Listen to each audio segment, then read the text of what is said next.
Hello, Irish fans, and welcome to Dome and Domer, the oldest Notre Dame football podcast on the planet. My name is Mike Brammer. Joining me, Ed Jordanik, also joining from ndnation.com, Mike Coffey. All right, Coffey, I'll start with you. So the Notre Dame haters would say the following. 2012, you guys didn't compete. 2015, was it 2015? Well, we lose to Ohio 2018, State. I think, is what you're thinking Well, of. I'm just saying in terms of the elite programs, we It's lose like, to where's Ohio where's State. my undefeated T-shirt? I got to go find Yeah, one. right, exactly. So, I think the big huge question from them is why is this year any different than any other year? I get tired of hearing about games from 10, 8, whatever years ago saying, oh, yeah, so that's why this team with a completely different coach, completely different players, how it should affect them one way or the other. I mean, that's if you want to say that Notre Dame's played a soft schedule this year, I will not gainsay you. You're absolutely correct. And now granted, it hurts when teams like Florida State and Southern Cal, who are supposed to be good, aren't, or who are definitely underachieving at the very least. But the problem with the schedule was that the bottom of it was always bad. You have two MAC teams and ranked or not, two service academies. Everyone's going to look at a schedule like that and go, bleh, Right. which it's a valid argument. Now, the thing is, though, Notre Dame went through its schedule and for the most part did what you're supposed to do to those teams. I mean, they went to College Station at night and beat Texas A&M, and that is not an easy thing. I mean, all the stories about, oh, this is the toughest place to play in college football. Well, they went in there and they won. And when teams like Navy and Army come into the game ranked, and then Notre Dame hands them their rear ends, that, well, maybe they shouldn't have been ranked. Well, they were. I mean, how many articles were written before the Army game talking about, well, Army can pull the upset and what'll happen to the playoff brackets if Army wins and all that. You can't then turn around when Notre Dame takes them to the woodshed and they say, well, they really weren't that good a team. You can't have it both ways. I think They're doing that about it's USC probably right now. the Yeah. NIU loss has really caused people, including myself. I'm not blaming. I'm willing to take full responsibility here. Underrating Notre Dame as a result, but I think that there were, as a couple articles said this week, maybe it's time to start taking this team very seriously, especially on the defensive end. Yeah. So so Ed, obviously the Notre Dame haters don't watch every second of Notre Dame football like we do. And so the big question would be from an optics standpoint, what are you seeing that's different about this football team that gives you the kind of confidence that they could go in and win a couple games in this 12 playoff team format? Well, I think the biggest thing is that they continue to improve. I mean, you look at, Alabama, they stub their toe against Vanderbilt, and then they lay an egg, later on against Oklahoma, right? You look at Georgia. I mean, holy crap! They were in a dogfight with Massachusetts until the third quarter on Saturday. I mean, I think that for instance, like if you were going to sort of name a Notre Dame Assistant of the Year, it'd be pretty tough to pick one out. But I think I'd probably give an edge to Rudolph. I mean, the way that the offensive line has come together after some pretty significant injuries, and remember, they weren't going to be experienced to begin with. I mean, it's not like they lost guys that were, Right. projected first rounders or that were returning starters. I mean, they had next to no starts coming back on the line.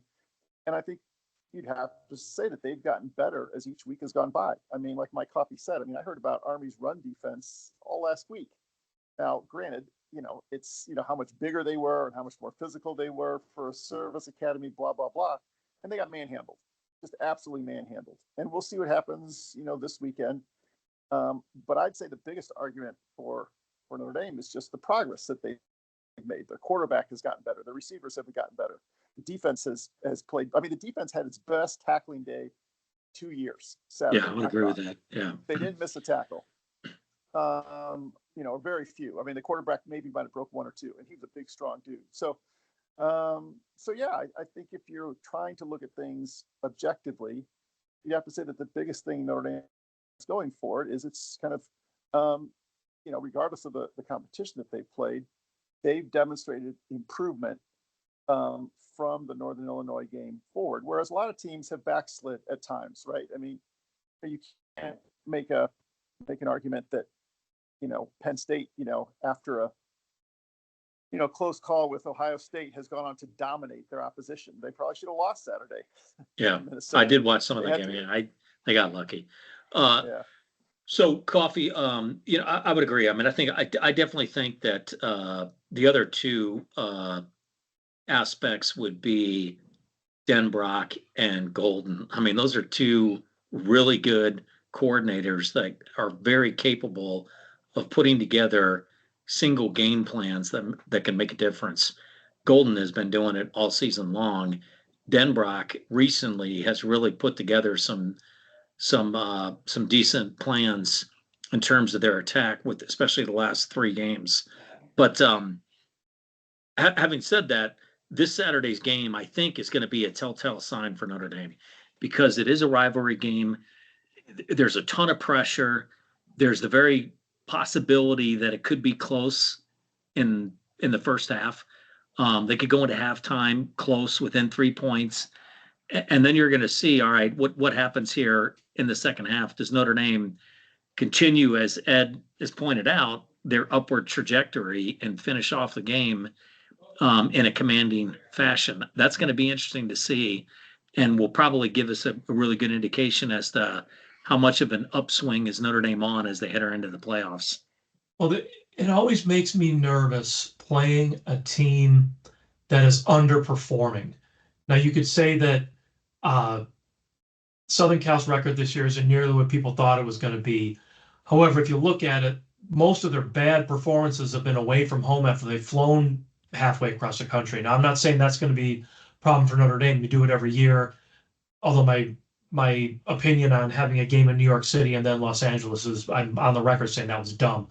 But anytime you play a team that has been underperforming, you worry that this is going to be the game where things are just going to click for them. I mean, these are talented guys, and the worst thing that Notre Dame can do is give them hope or give them something that they can focus on, especially if they're at home, just to that they can grab onto and really start putting it to them. And having said that, though, I mean, with looking at Southern Cal's offense and Notre Dame's defense, I just don't see them scoring a lot of points. Where I see it possibly going off the rails is Notre Dame's offense turning the ball over and giving Southern Cal short fields. That's where I think that's the biggest chance of Southern Cal getting an upset, is pulling that off. And as much as I want to discount what happened against Northern Illinois, it did happen, and you get nervous that a perfect storm can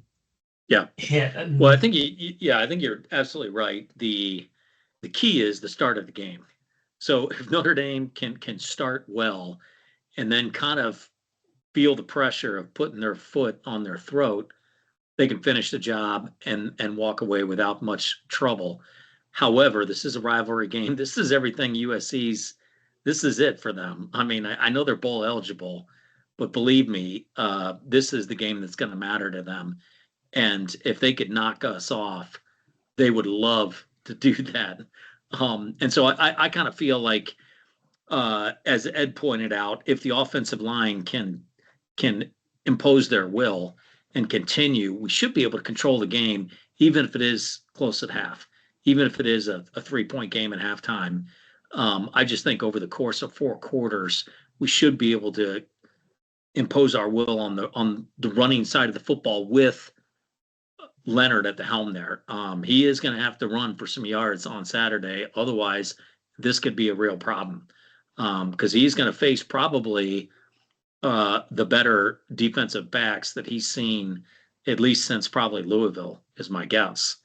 And so there is going to be some strong defensive DBs that he's going to be going up against. And so the way to neutralize that is break off some runs and continue to make good decisions that he's done. He has actually not tucked it and run because he just was uncomfortable. He's tucked it and run because nobody was open. and he made the quick decision, and he's really done a good job of that the last probably 4 games, I think. But he's also been really accurate inside for 30 yards. He still has trouble throwing deep, and for whatever reason, I can't explain it. I don't know if it just doesn't seem like he throws to a spot. It doesn't seem like he knows where the spot is deep and just throws to it and lets his receiver run underneath it. It's almost like he's looking at the angle of the receiver as he's running and trying to lead him perfectly instead of throwing to the spot. I don't know, but it just doesn't seem to be there. Why aren't we all bent out of shape that, the savior Steve Angeli had a guy wide open in the end zone and overthrew him by 3 feet? I mean, all we were hearing, 2 months ago was about what a better passer he was, what a more accurate Right. passer he was. Cooper Yeah. Flanagan wide open right over the middle. He was and wide It open. sailed on him. Yeah. So, this stuff kind of drives me crazy. It happens. Okay. Riley Leonard has definitely improved, and his legs, I thought it was really refreshing in today's press conference how Denbrock, basically owned that, the only thing that was frustrating at all about Saturday's game, which was the consecutive runs by Leonard, inside the 5 that resulted in a turnover on downs. Denbrock made it very clear that he messed up, that he wasn't creative enough. He didn't give them the right play call. And it showed later in the game where, they ran outside and easily scored, So sometimes, offensive coordinators, sort of spit the bit a little bit too, and make a bad decision. Those were play calls that, they fouled, and, Army bunched up in the middle. And so I think that's great, because I think that sharpens Denbrock's sword going into this coming weekend, right? He's got a little bit of motivation. He's got a little bit of extra, not that he needs it. He's a professional, but you know what I mean? Like, in other words, like, he realizes that that happening in a much closer game could be determinative, right? Or could have a huge influence on the outcome. So I have to say that, to me, the biggest thing that I've noticed this year is that, is I give Marcus Freeman all the credit for that, is this team is reflecting their head coach, because he has been absolutely on edge since Northern Illinois. He has been unable to be satisfied. He's been sort of downright surly in some ways. You can see it in the way that he approaches the game on the sidelines. You could see it in his comments before the game with the sideline reporters going into the half. He is not happy yet. Yeah, I don't think he I'm with will you there. be. But I don't think he will be this season, which is great, because that is how his team is playing. His team is playing as if each game is a playoff game, which is what they had to do. And it's easy to say that, but it's very different to go out every single week for 8 or 9 weeks in a row and play that way. And I think they have, and I'd be very surprised. I completely agree with Mike Coffey. To me, this is the classic turnover game. If Notre Dame takes care of the football, they will win, probably by 2 or 3 touchdowns. If they give up the ball, either inside the red zone where they leave points on the board, or in their own plus territory where they give up points, it could be trouble. But if they take care of the football, even if they don't make a kick all night, then they'll win by 18 instead of 21. Or they'll I think that that's really what's going on here. So, but I think we got to give Freeman a little bit of credit. It seems to me that he punches best when he has to counterpunch.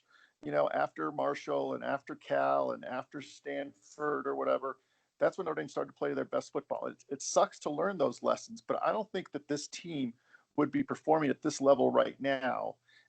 They might even have had another loss, or a loss to a different program, if they had beaten Northern Illinois 19-16 or 17-15 or something like that. Yeah. I think it's really stuck in their craw this whole time, and you can tell by the seriousness with which they've approached every single game, and they've just gotten better. And I think that they're, I think that they're as qualified as any of the teams, in the top 5 to potentially be playing, in the semifinals and then for national championship. I would agree. Completely believe. No, that. I think it's pretty obvious, Coffee, that from a trajectory standpoint, Notre Dame is on a upslope for sure. We have gotten better and better and better. And as Ed mentioned, defensively, I mean, if you take away the penalties on that first drive, or I mean, the first touchdown that Army had, they probably don't even get into field goal range. Not that they would have kicked the field goal because they would have gone for it, but even still, the point I don't think they score, and then they scored late when there doesn't really matter. So it just shows you how dominating Notre Dame was in that game.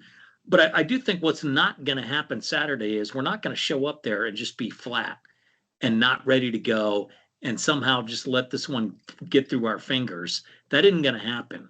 What's more likely to happen, as you said, is maybe a couple early turnovers, and all of a sudden we gave USC a couple short fields, and now all of a sudden it's 17-10 or 17-7, and we're in a dogfight in the second half. Or their quarterback has like a DJ Ungale game, right? Yeah, he has he all of a sudden starts finding his mojo, right? Exactly. Because they do have talent. I mean, that Branch and these guys, they're elite. These guys are not anything that we've seen in terms of that kind of level of talent, but clearly something weird is going on with that team because they're in disarray and they just don't seem to be dialed in. I don't know why, but however, they have won. It's not like they haven't won any games, and some of the games that they've lost were actually close ball games. It wasn't like they were out of the game completely. So, but having said that, we're not going to show up and play flat. That isn't going to happen. I think we continue with this mentality that he's been able to instill. And I do think Notre Dame's going to play well. It's just going to be, can they contain themselves, not give up the football, and then just continue to execute? No, you're absolutely right. I think my gut tells you this is a game that either Notre Dame's going to win by a bunch, or Southern Cal's going to win like on the last play or something, like with a field goal or something. I don't know. Again, it's hard to get past the fact that Southern Cal is a talented team, just like you said, and sometimes that talent just suddenly gels miraculously. And I would hate for that to happen tomorrow, or not tomorrow, Saturday. But I think the more I think about it, the more, I mean, as you said, they're going to come in focused. They're going to come in driven and ready to go. And I think a team that is focused and driven and ready to go is not going to turn the ball over twice on their own end and stuff like that. I mean, if they're really the word is that Marcus Freeman's had the 2022 Southern Cal game on like endless loop in the Goog for like the last week. So he's definitely given them something to think about the last time they went out to to Los Angeles. So I'm feeling more comfortable about a solid win, mostly because unlike Army, there isn't anything weird about this offense that makes it harder to defend. There isn't anything truly unusual about what Southern Cal does on either side of the ball. They've got talent, certainly, but they're going to have to execute. They haven't really shown proclivity to execute so far, although, again, like I said, they're better at home than they are on the road. But I just don't see that. I really think that he's got the guys dialed in, and Freeman's going to make sure that these guys come ready to play and just punch them in the mouth from the opening kickoff. Yeah. Caleb Williams ain't walking through the tunnel Saturday night for USC. That's true. And I'm really curious to see what kind of a crowd they have. California fans are notorious front runners.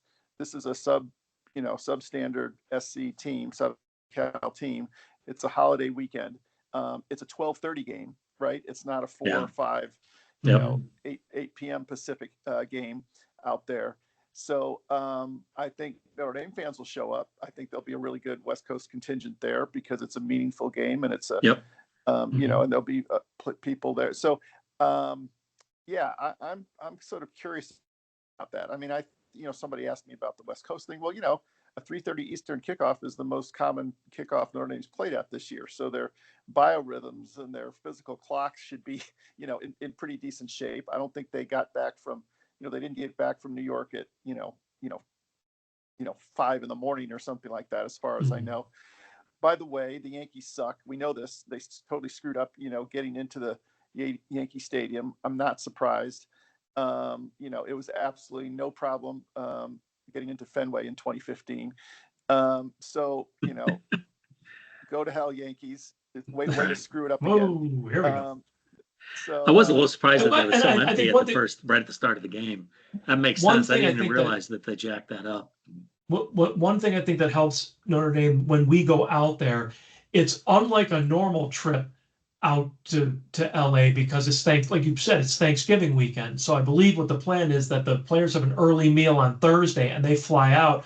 So they're there on Friday. By the time the game comes around, they're already acclimated. It's not like other teams that fly in Friday afternoon and within 24 hours they got to take the field. I mean, having that extra time to get acclimated and all that, I think helps Notre Dame, which is why we haven't done great out there. But it's not like Southern Cal is a massive win percentage against us out there. I think that's right. And also when that you've got, a break coming after a game, I think it's easier to play sort of fast and free and sort of mentally healthy.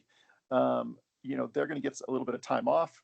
After Saturday, the coaches are probably going to stay out and recruit a little bit. And then they're just going to sit and watch. They're going to sit and watch the conference playoff games. They're going to watch Army Navy. They're really, they're going to work out. They're going to lift. They're going to let their bodies heal a little bit. I get the feeling Howard Cross probably isn't going to play Saturday. Yeah, and I kind of honestly, think so too. if I was the staff, I'd probably leave him out and try and get him as close to 100% for December 20th as possible, or 21st. So, I was glad. I don't necessarily, Todd Blackledge isn't my cup of tea, but I was glad that finally there was a little bit in-depth talk about the quality of the players on Notre Dame's dominating defense that were sidelined because of injury. I mean, basically 4 starters, including a consensus All-American. Mm-hmm. There was finally a little bit of a mention of, the injuries along the offensive line and how they continued to improve and play well despite, the lack of experience. So I'm glad they sort of mentioned that. I know every team has injuries, yada, yada, yada.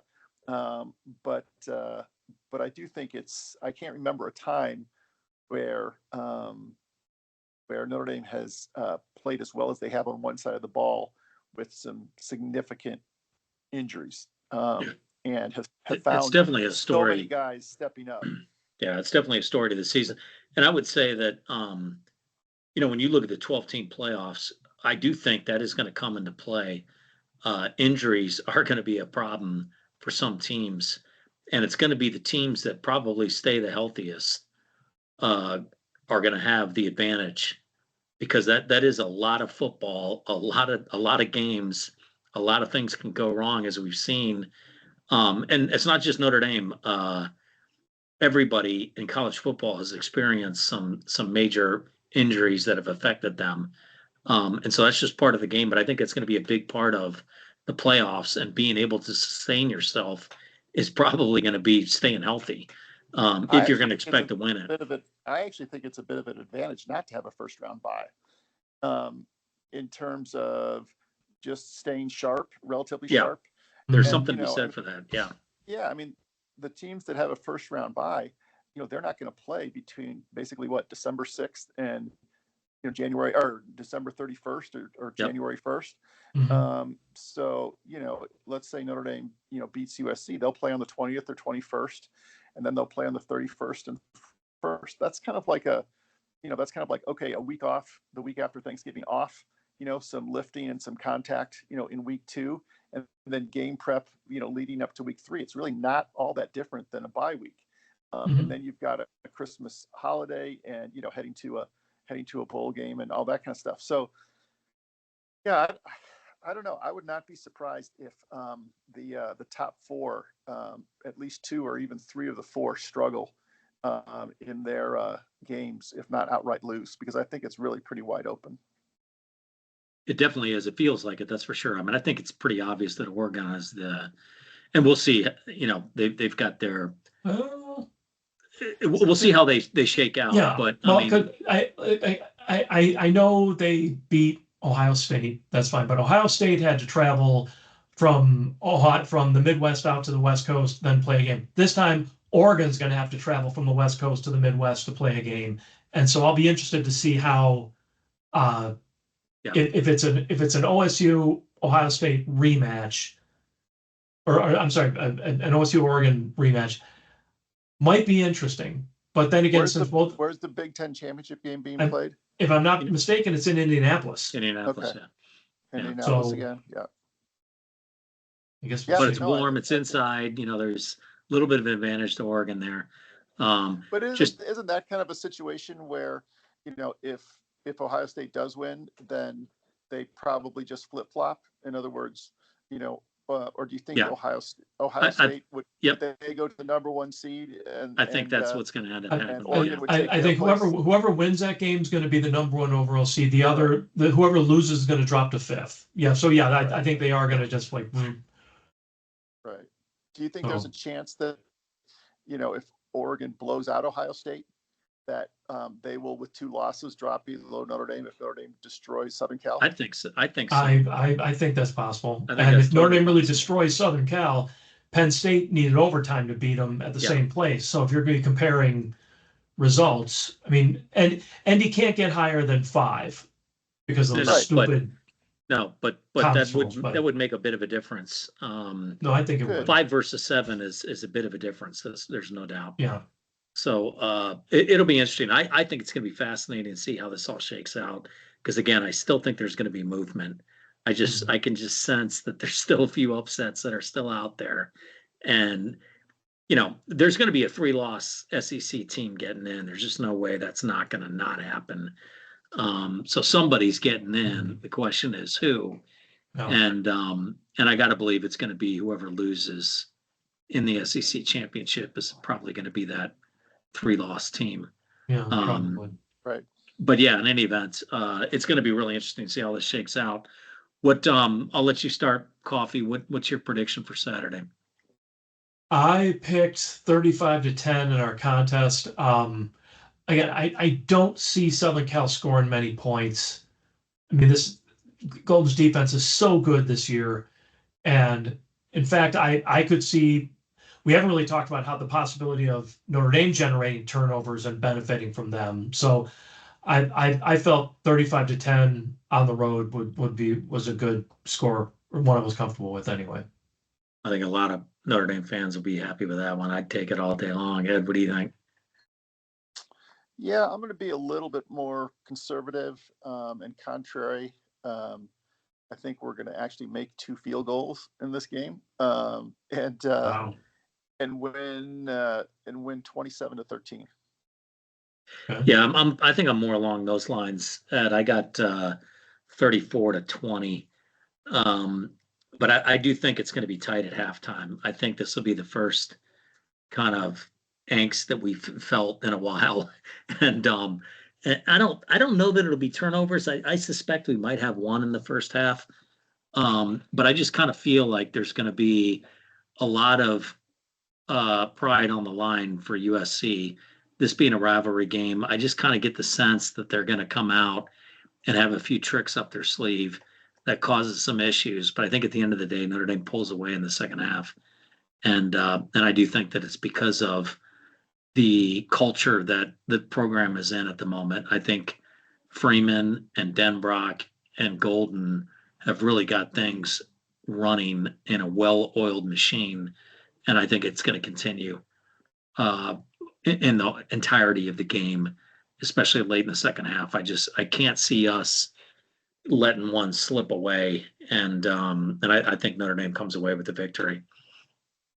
Then after that, I think it's going to be real interesting to sit back and kind of watch how this all shakes out. And we're going to hear about Northern Illinois a lot next week. Yeah, which is fine. Yep, I'm totally fine with it. Blessing in disguise. It's totally fine. I mean, when you really look at it, I mean, if we had beaten Northern Illinois, would we be in that much better shape playoff wise? No. Yeah. No, I don't think so. Because we're not going to be in the top 4, and we still have an outside chance at 5 and probably our 6 or 7. and that's almost exactly where we'd be if we had beaten Northern Illinois. So, Yeah. it's and I don't think we'd be as edgy or surly, or as Yep. So again, things, you got to win Saturday, but I think things have worked out for the best, and I just love the idea of being in Notre Dame Stadium 3 or 4 days before Christmas. That sounds like a Yeah. blast. Yep. Well, I think back to rock and roll. Yeah, I think back to your point a couple of weeks ago, Ed. Notre Dame has beaten more bowl eligible teams than any other team in college football except for Alabama. I think Alabama and Notre Dame have both beaten the same amount of bowl eligible teams. So that's interesting. I think that's a great indicator of truly where the top teams are at. I mean, that's a great stat. Yeah, I think for sure. What hurts Notre Dame in terms of strength of schedule is they have a pretty decent sort of mid-range schedule. Right. But nothing Purdue, elite. Right. Purdue and Florida State and Stanford, that's the problem. The bad teams that they played have been really, really, really bad. Yeah. But everybody else is sort of competitive. I mean, obviously Georgia Tech is competitive. Louisville, obviously Louisville is competitive. Obviously A&M is competitive. The service academies have each had the best year, that they've had in years. Virginia has even played well at times. So, but those three sort of bring everything down because, I think, isn't Miami of Ohio going to win the MAC? I mean, or they're on the verge of it, I think. That I don't know. Yeah. Toledo and somebody's playing tonight, aren't they? And that's the game tonight. But in any event, that's exactly right. I think the great thing about the 12-team playoff, no ifs, ands, or buts about it. You get through that gauntlet, and you're one of the top teams in the country. There's no question. Yeah, you're a deserving champion. If you win this tournament, you're a deserving champion. Yeah, totally, 100%. So I think that I do think that Notre Dame, although they haven't had that elite matchup, they're going to get it in the playoffs. There's no hiding that. And so we'll see what happens. And I like you say, I think probably the best thing for our mentality going in is the loss to NIU, which will make these guys about as hungry as they can possibly be. And I think Freeman has found the formula to elevate the team off of that loss. He's figured it out somehow and has really put a lot of fire into these guys' belly, and they've continued with it. It's worked the entire season. So he's got one game left to climb this mountain, and I think there's going to be a lot of positive discussion at the end of the season with his approach to this football team and where we sit as a program with him at the helm 3 years into it. I mean, it's looking pretty promising. And in answer to your question, if Miami beats, by my calculations, if Miami beats Bowling Green this Saturday, they'll win the MAC. Okay. Wow. Or they'll finish first in the MAC. I'm not quite sure how their championship game or whatever works. I don't know how that works either. They'll be the number one seed for the I was tournament. going to say, because remember they had a really challenging non-conference. Oh yeah. And I don't think they've lost in 6 or 7 weeks. I mean, they who did they play before Notre? I mean, They've won 5 in a row, and actually they just beat Northern last week. So or 2 weeks ago, or however long it was. Yep. Right. So awesome. I think before they played Notre Dame, I mean, you could probably look at their schedule right there. But I think they had a pretty decent. They played some. They definitely played power conference schools. They played at Northwestern. They hosted Cincinnati. They came to Notre Dame, and then they played Massachusetts.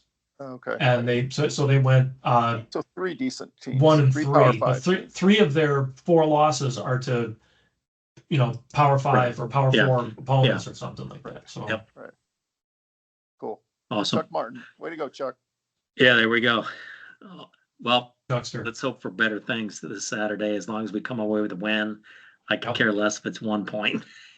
Just get the win, baby. Win's a win. Absolutely. This is the time of year you just take it. Doesn't matter what happens. But it's Southern Cal, so if they want to pour it on, please do.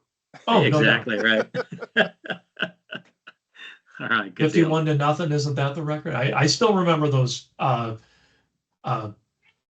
Poodle running up games from the mid 2000s, so I wouldn't mind taking the wood to them.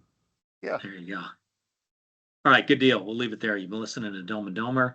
an online conversation about Notre Dame sports from a fan's perspective. For Ed Jordanek, Mike Coffey, I'm Mike Brammer.